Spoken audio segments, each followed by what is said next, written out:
કડીના સમાચાર મળી રહ્યા છે કે કડીમાં ઓએનજીસીની ઓઇલ પાઇપ લીકેજ થતા રસ્તા ઉપર ઓઇલની નદીઓ વહેતી જોવા મળી છે। જોટાણા તાલુકાના સૂરજ ગામમાં ઓએનજીસીની પાઇપ લીકેજ થવાથી ખેતરોમાં ગામના રસ્તા તેમજ મુખ્ય તળાવમાં ઓઇલની અંદર ગરકાવ જોવા મળી રહ્યો છે। ખેતરોમાં પાણી ભરાતા ખેડૂતોનું વાવેતર કરેલું હતું તે નિષ્ફળ જોવા મળી રહ્યું છે। જે વાવેતર કર્યું હતું તે બળીને ખાક થઈ ગયું છે। ઓએનજીસીના અધિકારીઓને જાણ કરતા કાયમી નિકાલમાં અસફળ બન્યા છે।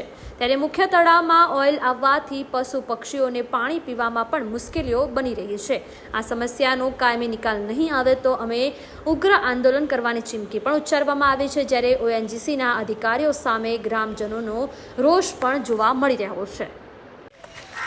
એક તો ક્રૂડ ઓઇલની જે રાત્રે 2 વાગે લાઇન તૂટી એ પછી સવારે 6:30-7 વાગ્યાના અરસામાં મેં ઓએનજીસીને પણ જાણ કરી। ઓએનજીસીના સાધનો જતા આવતા હોય, રાત્રે સિક્યુરિટીવાળા પણ આવતા હોય, પણ એમની પણ બેદરકારી કે આ રાત્રે જે ક્રૂડ ઓઇલ અહીંથી જતું હતું તળાવમાં તો એમને પણ ધ્યાન રાખ્યું નહીં। અમે સવારે 7 વાગ્યાના એમને વારંવાર ફોન કરીએ છીએ, અલગ અલગ અધિકારીઓ આવે છે, ઓએનજીસીમાં પણ અધિકારીઓ આવે છે, પણ કોઈ નિકાલ લાવતા નથી વચ્ચેનો। અમે કીધું કે અહીં ઘણા બધા પશુઓ પાણી પીવે છે અને ગામમાં પણ પંચાયતનો બોર કિનારાની બાજુમાં જ છે, તો આ ક્રૂડ ઓઇલ અને જે છે કેમિકલ એ જમીનમાં ઉતરી અને બોરમાં પણ સંભાવના રહેલી છે પાણીમાં ભેળસેળ થવાની। અને ગામના લોકોની સમસ્યા ઘણી બધી ઉદ્ભવવાની, આરોગ્યની સમસ્યા પણ શક્યતાઓ રહેલી છે। અમે કીધું કે આરોગ્યની સમસ્યા પણ રહેશે એટલે તમે આ પાણી છે એ પાણીનો તાત્કાલિક ધોરણે નિકાલ કરો અને બીજું પાણી ભરો તો જીવજંતુઓ તે પણ મરતા બચે અને ગામના લોકોના આરોગ્યની સમસ્યા સાથે કંઈ તકલીફ ના પડે, આરોગ્યનો ખતરો ના ઊભો થાય